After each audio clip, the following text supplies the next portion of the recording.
Thanks for the support as a channel member, Purge Talker. No, all I'm saying is if you want him to carry on working as my assistant manager, you need to get him in line. I'm not going to be going up to him and begging him to stay every time another club comes into him, especially if it's only Boston. They're no bigger than we are. I shouldn't have needed to ask him to stay.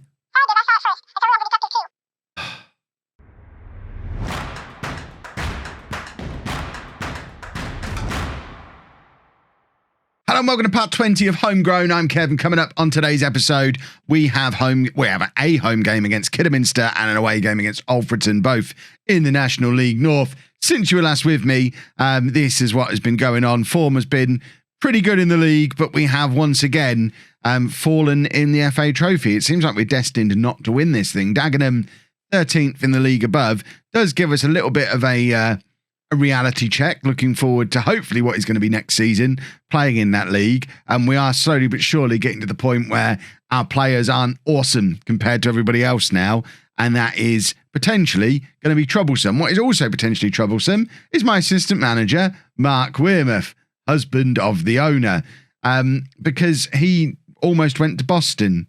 As you can see, in 19th in the league that we're in, but he was tempted. I had to beg him to stay. He agreed to stay, but I'm not going to beg him again. I've spoken to Mrs Wearmouth. I won't be begging him again. If he wants to go and work somewhere else where he's not got his wife there to bail him out when he messes up, then fair enough. Off you go, Mark. Let's see who makes it to the Premier League first. But for now, he is still at the club. Right, we want to try and win some football matches because this is what the league table looks like. It is our rivals Chester, who are the closest team to us, but because of our couple of cup runs we've had, we have got plenty in the way of games in hand. Why are we looking at that on the weird screen? There you go. This is the good screen. So we get to see we've got the three best players in the league as well. So we are 4 points clear with 3 games in hand. It should be relatively simple for us to get promoted from here, you would think. But as and when we do, we're going to have to spend next season and the foreseeable future without Slam Dunk. In fact, I say foreseeable future, forever. He can never come back as a player now. The rule about returning players. Oh, he is classed as homegrown at club. Okay, he can come back as a player if we decide we want him to. That's interesting because he's 29, but he has got homegrown at club status. So hang about. Where's Kalala? Because I just assumed he wouldn't have. But maybe they all ended up with homegrown at club status. This might change everything. When did Kalala leave? There he is. He went to Maidenhead.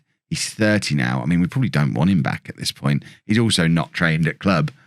That's interesting. I wonder why Slam Dunk's homegrown at club, but Kalala isn't. I wonder how many more of these. Is there anyone else interesting that we lost that we'd want back? Probably not. They're probably the two for the older players. But that is interesting. Slam Dunk could come back. I'd like to bring him back as staff at some point, but he is. Did I mention where he's going? I think it's Aberdeen, somewhere Scottish. Kilmarnock, basically the same. And I think that was the only transfer that went on in the January transfer window. Yeah, you can see nobody has left the club of any note. Anyway, there's quite a few players there who did leave. Peter Price, probably the most notable. He was a regular on the bench for us this season, actually came through our youth system, but he's gone to play for Shrewsbury in League One, where he's played a couple of games, which is interesting to see if he ends up any good there, because he wasn't getting into our team. Joel Taberner has gone to Kidderminster, and he's playing regularly at our level now, which he wasn't before. And Josh McNamara has gone to Stockport, where he has, again, gone straight into their team in League Two. So maybe...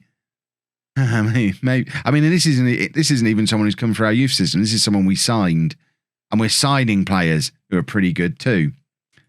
I like it. The policy is working. Let's keep that rolling. So this is the team for the game against Kidderminster. We're going with Wright in goal, who's probably now looking at McNamara thinking, he was our third choice keeper. What level could I play at? Eddie Beach is probably thinking that even more because he's just sat there never having played for us, considered operating at National North level. Maybe I just had McNamara wrong. Maybe he should have been the one on the bench.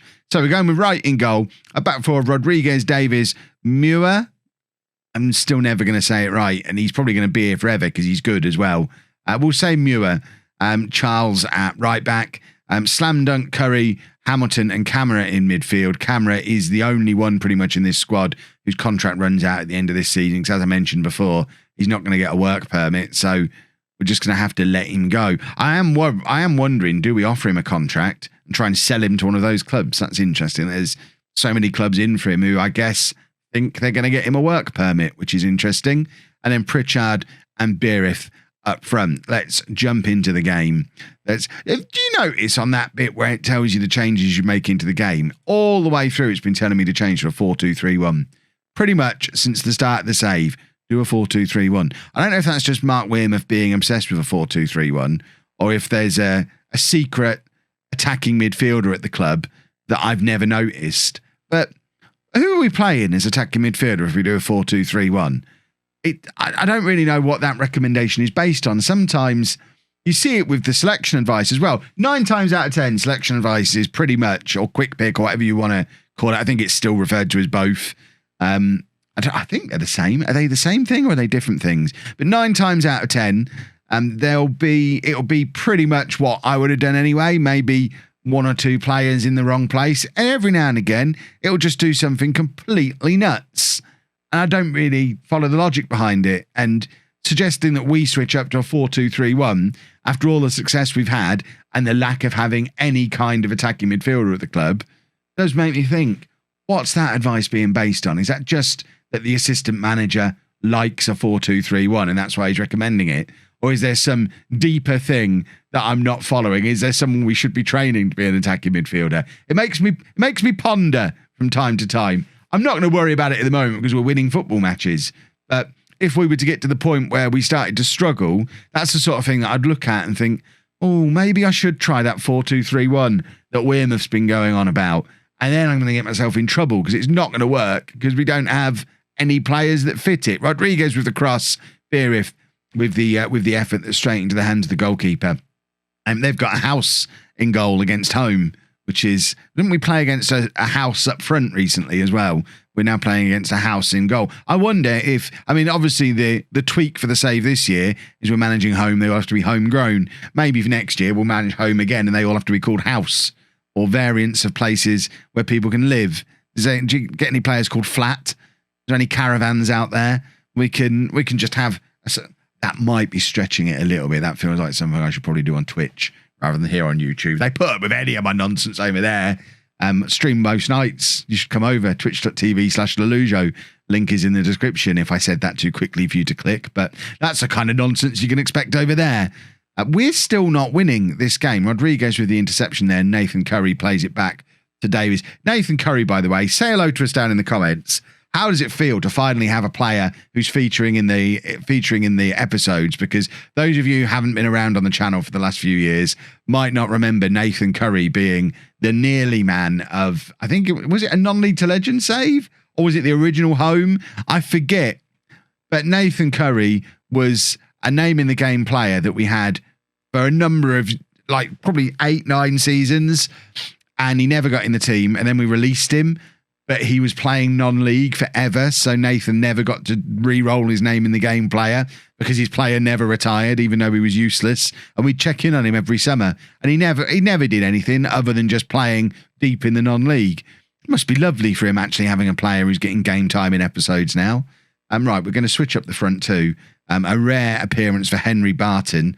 I'm going to come on up front and see if he can recapture some of his past goal-scoring exploits. Kidderminster are 6th in the league. They're not a bad side, but I am worried we're getting a little bit pooped. We've played a lot of football this season. We've got a lot of games in hand, and we're playing a lot of consecutive games. And our players they don't seem to have much left in the tank, as shown there by us playing pretty poorly in that game. But if we jump back over to the schedule, I think this was our 3rd game in a week, or we're about to have 3 games in a week, or some variation of that.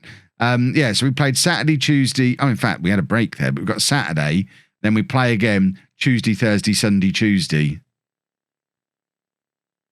We're not going to have any games in hand left after that, are we? But we might not have much of a lead at the top of the table after that.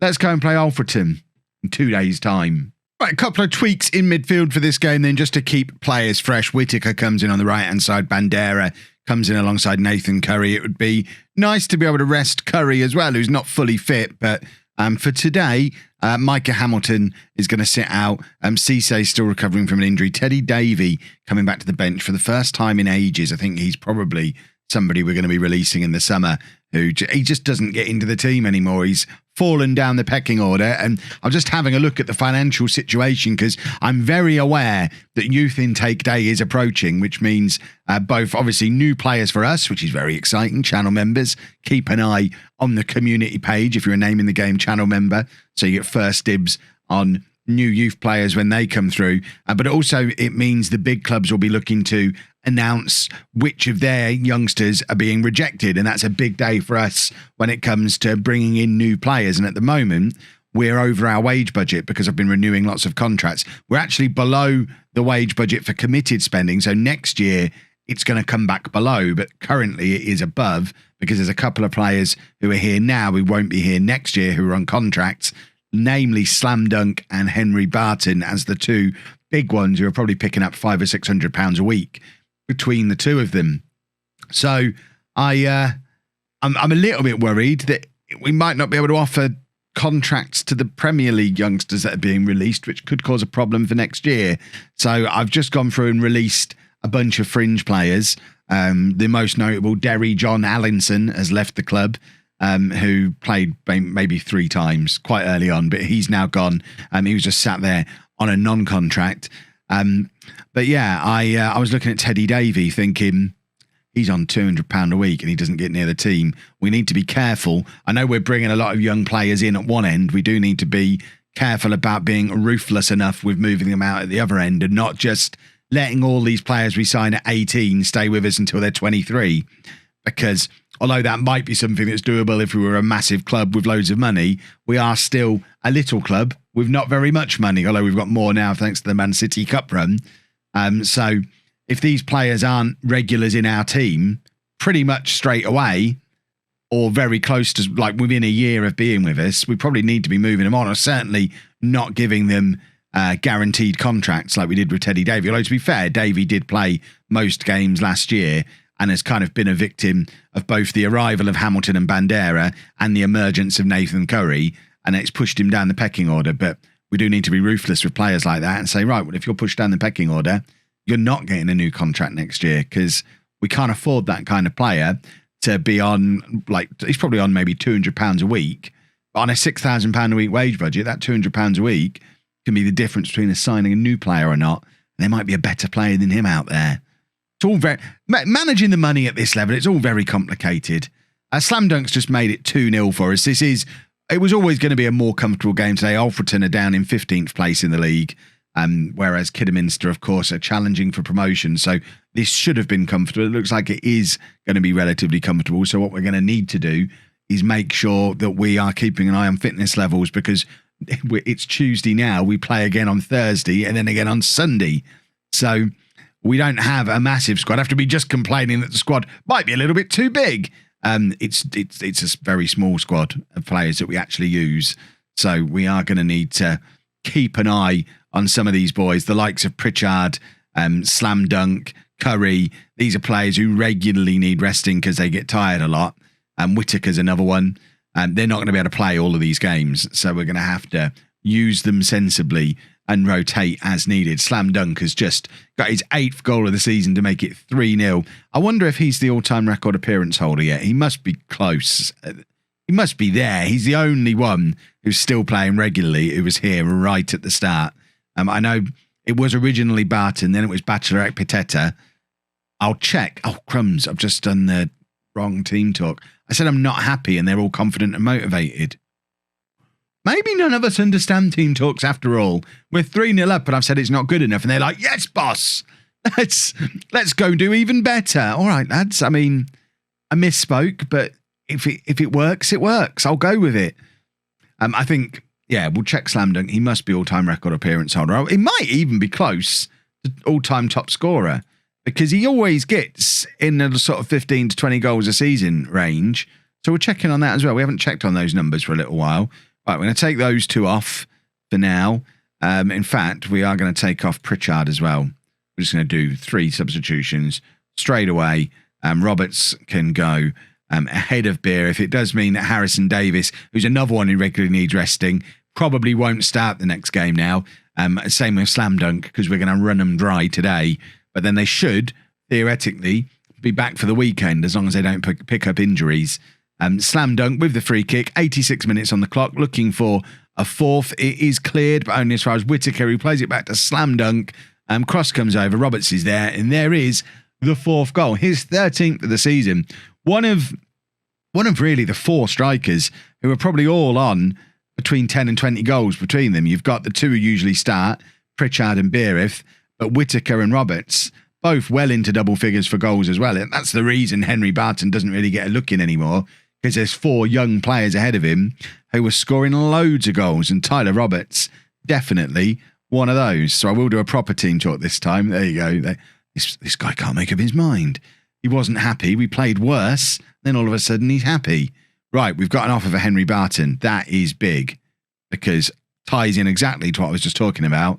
We're just going to accept that, because we need to get this wage budget situation down in time for the Premier League youngsters, so we can make sure we can offer them contracts, or that will be disastrous. Right, let's just check in on the club record stuff that we were going to have a look at. So, most league goals and most... Oh, of course, Harrison Davis. Forgot all about him. He's the other one who's been here since the start. Forgot all about probably the greatest player ever to play for the club. But Barton's still top scorer. Davis, most league appearances. So Slam Dunk's never going to get near him, because Davis will be here longer, hopefully. Right, we will be back tomorrow, probably for the Chester derby, because I promised you it earlier in the season and didn't deliver.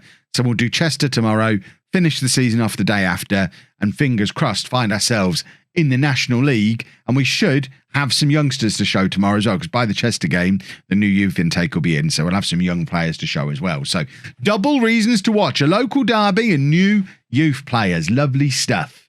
If you've enjoyed that, please make sure you leave a nice big thumbs up on there for me. Subscribe to the channel for daily Football Manager videos. And thank you very much for watching.